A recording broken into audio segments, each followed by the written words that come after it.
Okay. Remember my sign? If you don't remember anything else about my talks, remember my little cartoon, okay? So freshly cut, fresh cut. Okay, here we go. Okay, so in this category, again, like with the leafies, we try to think of what are the general characteristics of these crops, right, okay? So they're storage organs, mostly carbohydrates, okay, mostly starch, but not always. We have other carbohydrates that aren't starch in some cases, no? They have relatively low respiration rates, but the caveat is that is when they are mature, and many of these we can harvest, like potatoes, we can harvest from the time they're very young, the new potatoes, all the way through to maturity. Same with carrots. We can have true baby carrots, high respiration rate because they're growing and developing, right? So, but as a group, if they're mature, we think of them having low respiration rates relative to leafy vegetables, our brassicas, some of the fruits, etc., okay? And so here you have, low, what we say, surface to volume ratios. They're very heavy. These are the ones that traditionally in post-harvest we treat badly, right? We handle in large amounts, so we bruise them. They're very heavy, difficult to handle, right? Okay. They also have relatively long shelf life. Usually here I'm saying months, depending on the particular product. But we can store potatoes 8, 9, 10 months, carrots 4, 6 months. But of course it costs to store. So basically here in California, we tend to rotate growing areas rather than store for long periods of time, because we know also it costs to store, and the longer we store something, also quality is going to decline, right? Okay, so, and then there are a couple particular problems, and that would be particularly in, say, the potatoes, but also true in the onions. We get sprouting and routing, right? Sprouting and rooting. It's been a long day here. Okay, sprouting. I like that. The new word. Okay, yeah. Yes. There's several treatments involved. That's right. That's right. There are treatments to control that. Yes. And you have the new one, Insight. I think Insight. Yeah. Okay. Very good. Thank you. All right. So if we think about them, here we have 3 columns. Okay, A, B, and C. Now, can you tell me one column is distinct from the other 2? And here I'm thinking about storage conditions. Okay. So when we think storage, the first thing we think about as a parameter is. Okay, so now you tell me which column is different than the other 2. C, why? You need temperature for everything, right? You need temperature control for everything.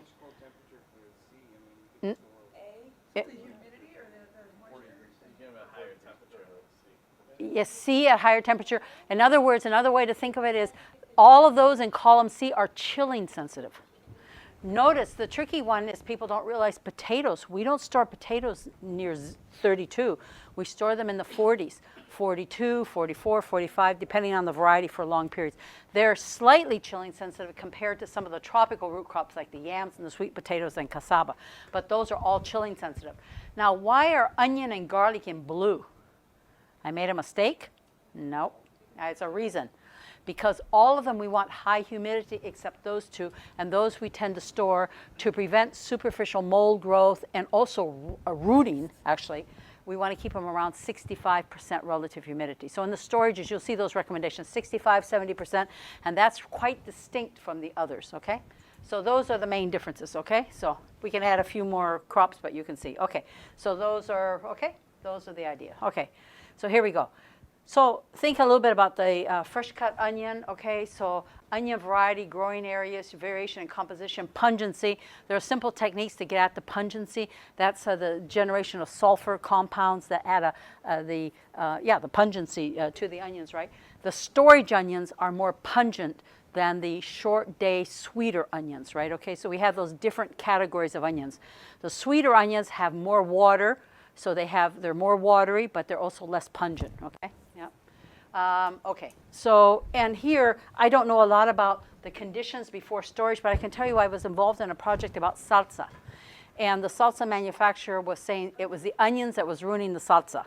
And, the onions were varying and things. I don't think that was true in the end, but what we found was we hadn't evaluated salsas before, so they had a combination of dead ingredients and live ingredients. But of course, you mix the 2 to make the salsa, and everything dies very quickly, right? Okay, so it's a matter of how much did the onions vary and what they were contributing, and so we were monitoring things like pH and changing colors and things.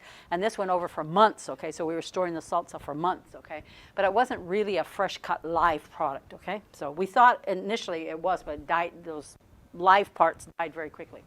Okay, so some defects that you may see, okay, when they come in. Here we have some mold. The black mold is aspergillus, which depending on the growing area and when the onions are cured, they're harvested and then cured in the field here. In other areas of the country, they would take them into rooms where they'd force warm air through them in order to cure them. And the cure means what? It means to dry the outer skins and to dry the neck. And if we do that well, we can store onions for a long period of time.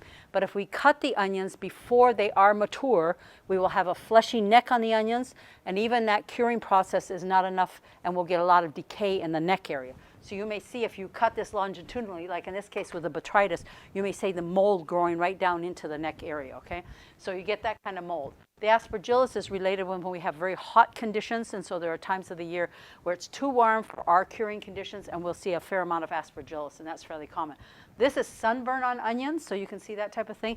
And of course, those cells are very damaged. You cut that into a product, and it wouldn't have good shelf life. And then, if you store the onions long enough, what do you get? You get translucency. Because remember Jeff Breck's talk about the translucency. It's a type of senescence. And again, nothing lasts forever. And they're eventually going to show that same type of thing, a breakdown of the membranes of the cellular integrity, and you'll get that senescence and translucency, okay? So those are some defects, okay. All right, so this was a little bit about the salsa project. And here we were just analyzing some of the onion. And we were looking at how the onions varied. Of course, they're not all the same, right? So outer scales on the onion are different than inner, so you have that kind of variability, like in a head of lettuce, okay? So here, just trying to get at. But here, one of the interesting things was the company that was making the salsa could get the onions from the fresh cut processor of onions in different ways. They could get them whole unpeeled, okay?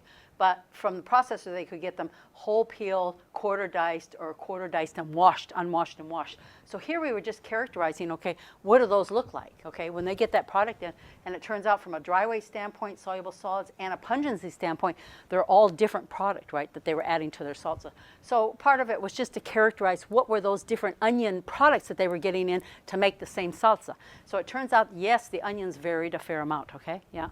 So just trying to figure that out. Okay, and I showed you this before about the importance of temperature and respiration rate. Okay, you saw that. I also showed this, but I put it up again because I just love this photo because, you know, showing the role of temperature in maintaining the cellular integrity so that your anthocyanins do not bleed out through the tissue. Remember that. So that is a very good way to demonstrate actually temperature and the loss of cellular integrity. And also, you saw this photo. Here we're looking at temperature and we're looking at atmospheres. So in the packaging of the onions, we typically do use modified atmospheres, and they can be beneficial. And of course here, what do you think happened with this bag here? Yeah. Well, here we have 3 temperatures, right? So same bag, and they tend to be more of a barrier type bag because of the odors and things. And of course, then temperature becomes very important. So here is almost, they were stored 14 days. That bag almost at 0 degrees Celsius, very close to 0, or 32. That bag almost looked like the initial bag in terms of its structure. And you can see here now the bag's going fermentative, blowing up with high CO2. And this one, we carefully took that out to the garbage can and deposited it. So, okay, so, all right. So, and then here's some data about, you know, visual quality decay. Here we're at different atmospheres. And one thing we did here was we rolled the onions and we created some physical injury. So we know, again, when we damage the products more, we want to cut everything. But if we have more crushing than cutting, then we expect to see some differences. And there was an experiment there where we were looking at the consequences of artificially doing that, okay? So, you know, and then here's salsa quality. You can see that, months in storage. There's not too much to tell there. Now, I want to talk a little bit about the garlic. And we did spend, not too recently, but about 20 years ago, we started working with garlic. And I found it very interesting, no? So, in terms of the storage of the bulbs themselves, okay, one is we also go through a curing process similar to onions. You're drying those outer scales. You want the neck to be very tight, that type of thing, okay? Relative humidity, you can see. Now, here's one of the products that we do store below 0 Celsius or below 32, okay, for long-term storage. And that does make a difference in terms of the sprouting, and I'll show you what that looks like, okay? For short term, we store them at ambient, right? Okay, so you know everyone, we store garlic at ambient, but there we can achieve maybe a couple months. There are some varieties I know that are grown in Mexico that will store longer at that temperature, but typically that's pretty typical. What we want to do is avoid storing them at intermediate temperatures, and it's sort of that range of 41 to 65, because we'll affect the hormones inside the garlic and we'll actually get faster sprouting. So we either keep them warmer or colder, but sort of avoid the intermediate, okay? Which is really a very common range of temperatures, to be honest, okay? But that's where then we'll see a kind of a bump up in sprouting of the onions, okay? And we have to remember, like the onions, the odor can transfer to other products. So here's some data. I was talking with someone about respiration rates, okay? So here's a little bit of data. I have more, but this is what I had for the presentation. So the garlic, the garlic bulbs first are kind of compressed. They go through a kind of a warm drying process so that they crack very easily, right? They're kind of compressed, you break apart the cloves.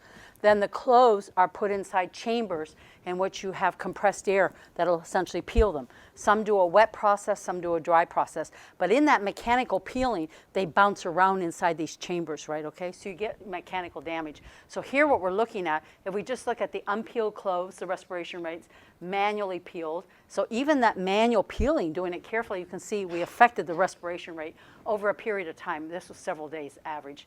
And then you can see the air peeled. So, you know, it wasn't as high as I thought it would be. I thought there would be a bigger difference. So even the manual peeling, we're changing the respiration rate. And you can see there with a little bit with time, okay? So, and a couple temperatures, okay? So some data on respiration.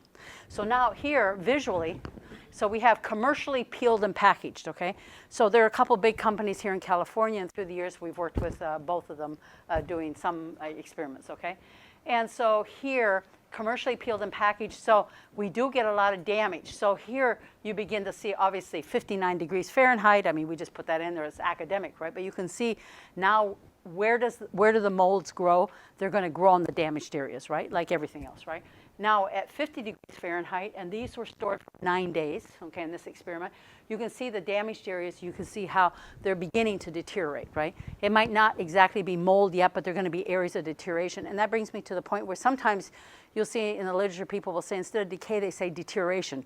Because there's a moment when you evaluate things and it looks like something's going on there, but you can't definitively say, even if you look at it with some magnification, you can't definitively say that it is a mold, right? So we call deterioration, but usually that leads to decay, all right? And then you can see as we lower the temperature, we still have the damage. If I look at it very closely, the damage is there, but at the low temperature, we have retarded then the decay and that deterioration, right? So what are defects? Mechanically harvested garlic, you'll see a lot of this, right? Why? Mechanically harvested, we have those outer cloves, and they're the ones that are going to be bumped, and those are the biggest cloves, are the ones on the outside. So as far as I knew, for the fresh cut processing, for the fresh peeled garlic, a lot of it was being manually harvested, but I think I'm out of date, and I think more of it, my understanding now is that more of it's being mechanically harvested. So there's going to be a lot more of that kind of damage, right, okay? So I don't know more about it than that, but we will see that kind of defect that has to be removed. There are high quality, remember Irwin's Gonzalez talk about the vision systems and things, so they have these rapid vision systems to remove those. But there would be a lot of product that would be defective if they're doing that mechanically harvesting the garlic. They're going to end up with a lot of that kind of defect. And then the sprouting. So when the garlic is stored, it's going to be dormant, okay? So when we harvest it mature, it is dormant physiologically. And then finally, depending on the variety and the storage conditions, it will break dormancy and the sprout will begin to move.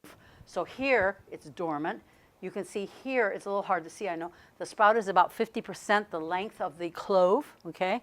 And then here you can see it's beginning to green up, okay? It's 3/4, and now here it's beginning to emerge, okay? So in the storage of the garlic, they will go in and cut the garlic, right? Okay, and be looking at that. And once they see it beginning to move, what do? We want to move that garlic, okay? And if the storage is like a controlled atmosphere storage, and once we bring it out and we process it, now we're going to raise respiration rates, the sprout moves even faster. So really it's key that we catch that before it really develops, 1/4 or less than, okay, you process it. Otherwise, you end up with peeled garlic and you'll see the sprout. Have you ever seen that? See the sprout? Yeah, I think it's, more common than we want, right? Okay, So the key there is catching it. Now we did do some work on, again, heat shock treatment. And we can actually, and I think it was half or even 3/4, we can treat it with hot water or hot air, and we can actually shock it and then stop the growth of the sprout, which is interesting. But again, the logistics, the cost, that's an additional step in things. So the whole thing really is monitoring the storage and processing it before you reach that point, no? But there are things that could be done. Oh, and here. So here we did some treatments. You can see here what they are. These are with hot air. So here's root growth and then the sprout growth. So it affected both of them, the root growth and the sprout growth, okay? So, but that's not useful, right? But it can be done. So now atmospheres. So it is clear that we use atmospheres, and here you can see that here we have 1% oxygen, 10% CO2, and then remember the remainder of that, when we show these atmospheres, the remainder is basically nitrogen, right? Okay? So nitrogen is 78% of our normal air, and to get those atmospheres, to get low oxygen, we're giving it more nitrogen, and then the CO2 in a controlled atmosphere, we're adding it, but in a package, it's going to be coming from the product, right? Okay? So anyway, here 14 days, and you can see then at 50 degrees Fahrenheit and at 41, the differences with the same atmosphere. And again, sort of that relationship between temperature and the atmosphere, right? Look what temperature will do for you. Drop the temperature, and now the atmosphere, the controlled atmosphere, is still better than air, yeah? So there, if we moved it down to lower temperature, there we would expect probably we wouldn't see a difference. But it all depends also on the time. So here we're at 14 days. If we needed 28 days, then we probably would need an atmosphere, right? So that was time temperature. Now, some work that we did more recently, this came from Christopher Ranch. They had 2 types of packages, okay? And so we had 2 tests here that we did. One is garlic in a commercial bag for retail, 450 grams or kilo, right? And those were the atmospheres at 3 temperatures. And then they had a new type of packaging where they had the little peeled cloves inside a master bag, right? Okay? And so we're looking at the atmosphere inside. Actually, this is inside the packaged garlic. So that's inside these little packages, okay? And then the master package, which did not have an atmosphere. So the 2 different packaging systems, okay? But then there's some data here about their quality, okay? And of course, they're very different, okay? Because the atmospheres that actually we're looking at are very different. Here we had a different range of temperatures, but you can see that really the atmospheres are quite different that we had, okay? So if you're interested in garlic, that's the most recent data I have.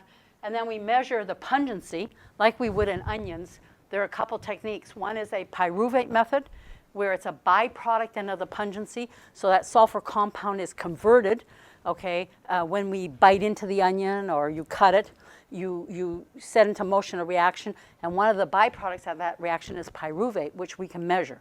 And so that's one technique. And then there's a more sophisticated technique, which is called thiosulfonates, which is more directly measuring the compounds that provide the pungency, okay? So by 2 separate techniques, you can see the results are not exactly the same, but sometimes we use both of them for comparison. So for the peeled garlic, a couple things. One is the mechanical injury at the time of peeling is a big deal, yeah?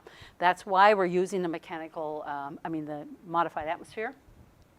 We store them at low temperature when it's peeled. Okay, it's close to 32. They won't freeze, even you can go below.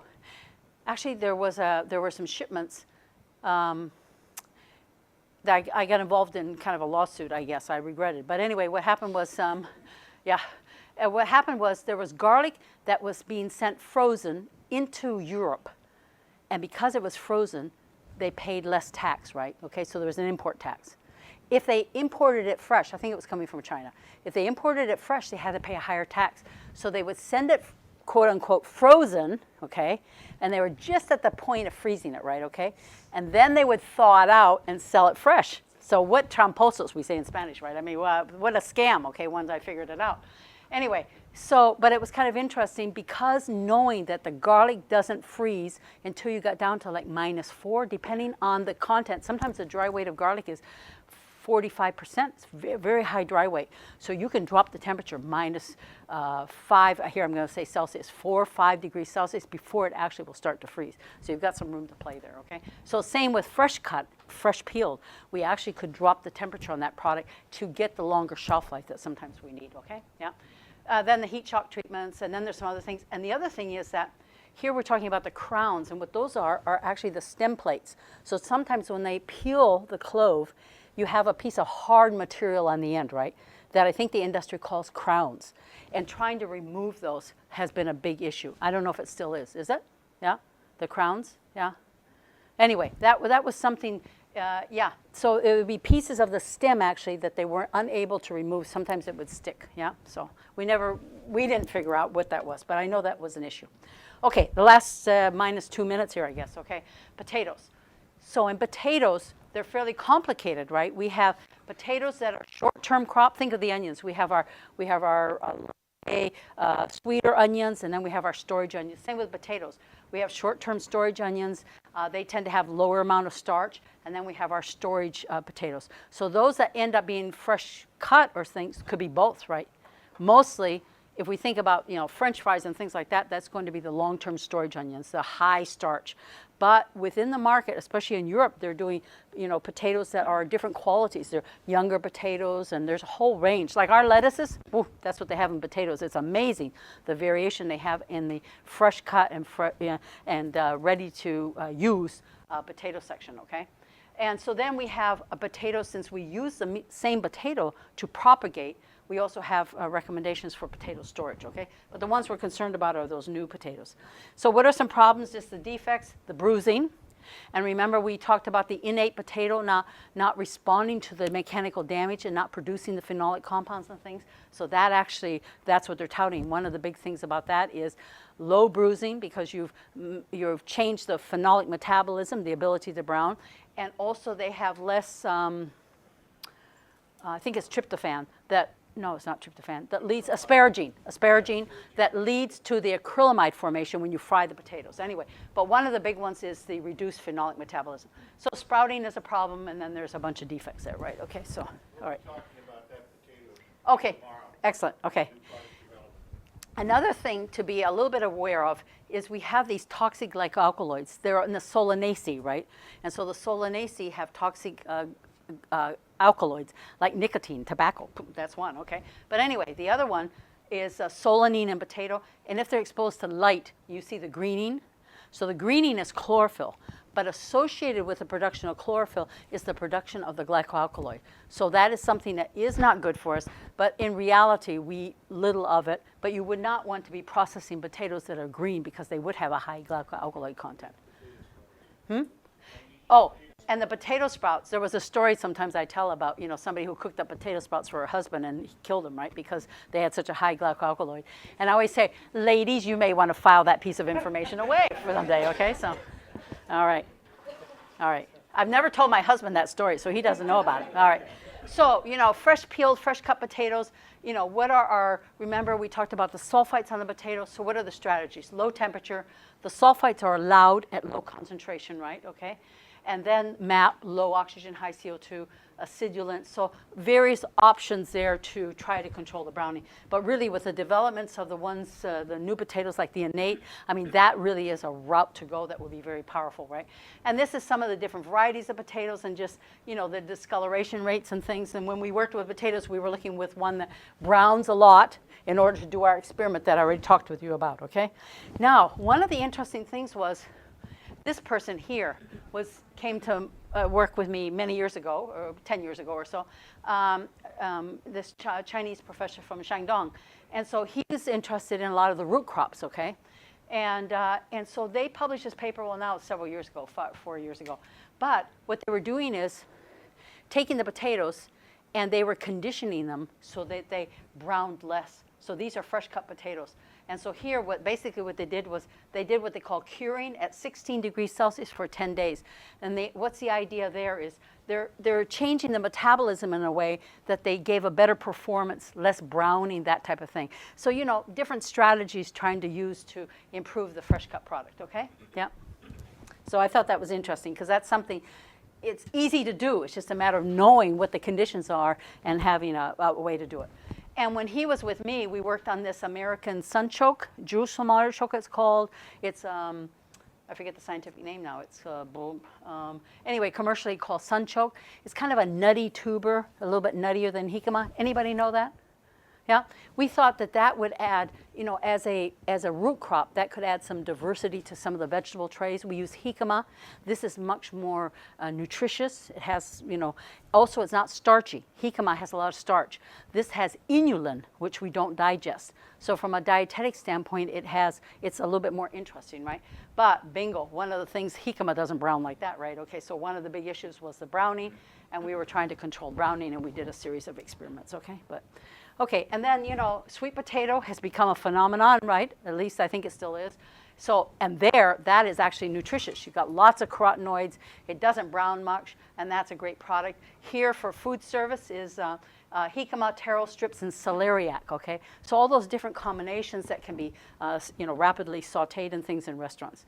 And, okay, carrots. So the only thing I have to say about carrots is, in case you haven't seen them, here are true baby carrots that are packaged this fresh cut, okay? Fresh peeled, okay? Now, I haven't seen them very often, I'll tell you, okay? But there they are, all right. And of course, the big carrots are processed, they come into the plant and they're gonna make some product out of them, okay? So the plants are very efficient. Here's one of the key things here is the development of the industry along with the development of the varieties. And so you can see here are some of the characteristics of the varieties, which before the fresh cut industry, the baby carrots, the varieties were very different. So here they're doing breeding between really crosses between carrots that were very delectable to eat, but didn't have the mechanical handling properties. So now we have kind of an interim. We have many crosses that are interesting with better characteristics.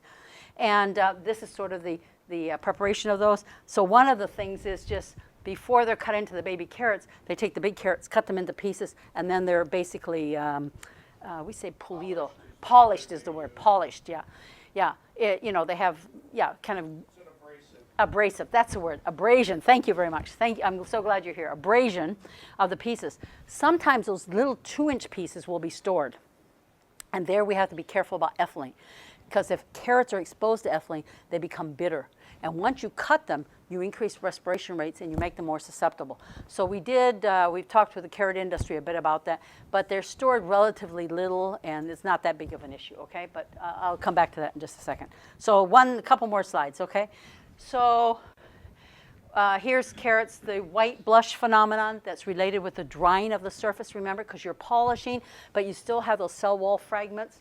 You wet them and you don't see that, right, okay? So, and then, of course, if you add moisture in the bag and you store them, you can end up with yeast and, more problems, right?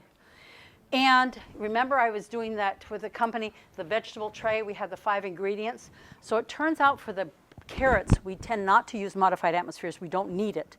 But the question then is, when you mix them with other vegetables, do they tolerate the atmospheres? So for me, the game now is we don't care if there's a benefit. We just care if it tolerates it. And carrots are sort of in that range. And it turns out that carrots tolerated those atmospheres, even up to the 18%. And before we would say not really. We wouldn't recommend that for carrots. But it turns out that they tolerate based on, here's what we did in terms of our quality evaluations and composition and things. So based on those characteristics, we didn't see a lot of ethanol, acetaldehyde. The carrots actually tolerated a wide range of atmospheres, which is good because we throw them on lots of vegetable trays, right? So, I'm sort of behind the curveball there, right? Okay, so already that's what the industry's doing. So I think the last slide, and that has to do with carrot flavor. And so we distinguish sort of 2 aspects. One is the harshness due to terpenes. So if you grow carrots in high temperature area, or the carrots are over mature, and you bite into the carrot, you'll get kind of a prickliness on your lips, right? That's the terpenes in the carrots, and we call that harshness. So sometimes people will say to me, oh, the carrots are very bitter. So the way they're describing it, sometimes it's hard for me to tell, are they harsh or are they truly bitter? So the bitterness you taste when you chew the carrot, okay, now you're gonna swallow, and in the back of your throat, there'll be that bitter taste. So that's the bitterness. And that is due to exposure of ethylene, okay? So that's what we have to be careful about. However, those bitter compounds are mostly synthesized in the skin. So guess what? We peel the baby carrots, we expose them to ethylene, now they don't have the capability of developing the bitter compounds. So we're saved by luck, I would say, okay? So, If the carrots, though, are the 2-inch pieces and we're storing them before we process, there we have to be careful about ethylene exposure. Otherwise, the whole carrot will become bitter. But once we peel them, really they won't create the bitter compound, which are phenolics, actually. There's just different group of phenolic compounds that create that bitterness, okay? So I think that's all I have on this area. I know it's kind of a hodgepodge of information, but hopefully there was something there useful, okay? And so thank you for your attention. It's late, okay? So thank you.